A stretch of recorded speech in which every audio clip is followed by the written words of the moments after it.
ആരെയും വേദനിപ്പിക്കണമെന്ന് ഉദ്ദേശിച്ചിട്ടില്ല. അല്ലെങ്കിൽ തന്നെ ഒരു ഉറുമ്പ് കടിക്കുന്ന വേദനയില്ലേ, അത് തിരികെ സഹിച്ചെന്തരാണ്? നഷ്ടപ്പെടുന്നതാണെങ്കിൽ വെറും ഒരു തുള്ളി ചോര, ഒരു തുള്ളിയൊന്നും ഇല്ല, അരത്തുള്ളിയൊക്കെയാണ് നഷ്ടപ്പെടുന്നത്. ഈ അരത്തുള്ളി ചോര വെച്ച് നിങ്ങൾ എന്തിനു കാണിക്കാനാണ്? നമുക്ക് കപ്പയും മീൻകറി ഒന്നും തിന്നാൻ പറ്റൂല, പൊറോട്ടയും ബീഫും ഒന്നും തിന്നാൻ നമുക്ക് ദഹിക്കൂല. നമുക്ക് ആകെ ദഹിക്കുന്നത് ചോരയാണ്. അതുകൊണ്ടാണ് അത് കുടിക്കേണ്ടി വരുന്നത്, മനസ്സിലാക്കണം.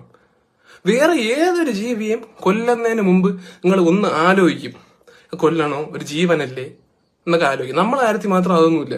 ഒപ്പന കളിക്കും പോലെയല്ലേ കുടുംബക്കാരെല്ലാരും കൂടെ സന്ധ്യയാകുമ്പോൾ മുറ്റത്തിറങ്ങി നിന്നിട്ട് അടിച്ചടിച്ച് കൊല്ലുന്നത് നമ്മളെ പിള്ളേരെ. എന്നിട്ട് നമ്മളെ കൊല്ലാൻ വേണ്ടി മാത്രം ഒരു പ്രത്യേക ടെന്നീസ് ബാറ്റും ഡിസൈൻ ചെയ്ത് നീയൊക്കെ.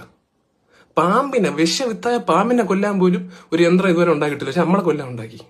പിന്നെ പാമ്പ് വീട്ടിൽ കയറിയാലും അതിഥി എന്നും പറഞ്ഞ് അതിനെ ഒന്നും മനസ്സ് വിഷമിപ്പിക്കാതെ എവിടെയും കൊണ്ട് തുറന്നു വിടും. നമ്മളെ കാര്യത്തിൽ എന്തുകൊണ്ട് അങ്ങനെ ചെയ്തുകൂടാ? നമ്മളെ കാണുമ്പോൾ നിനക്ക് പിടിച്ചിട്ട് ഒരു ഡപ്പിയിടാത്ത അടച്ചിട്ട് വല്ല പോത്തിനെ വളർത്തുന്നിടത്ത് അങ്ങനെ ഉണ്ടാക്കിയാൽ നമ്മൾ അതിന്റെ ചോരയും കുടിച്ച് അവിടെ കിടക്കൂലേ? നമ്മളെ ഇഷ്ടമല്ലേ അല്ലേ? നമ്മളെ മൂളിപ്പാട്ട് പാടുന്ന ഒന്നും ഇഷ്ടമല്ല. നമ്മൾ എന്തോ ഇടയ്ക്ക് ചില ഡിസീസുകൾ പരത്തി പോകാറുണ്ട് അറിയാതെ, മാരകമായ ഡിസീസ് ആയിരിക്കും ചിലപ്പോൾ. അതിപ്പോ മനുഷ്യന്മാര് പരത്തുന്നില്ലേ? കോവിഡ് പോലത്തെ അസുഖങ്ങൾ മനുഷ്യന്മാരല്ലേ വരുത്തിയത്? എന്നിട്ട് അവരെ നിങ്ങൾ ടെന്നീസ് ബാറ്റിനെ അടിച്ച് കൊന്ന? ഇല്ലല്ലോ. കണ്ണിൽ ചോര വേണം, നീ കുടിക്കാനല്ല, അല്ല. Download ShareChat.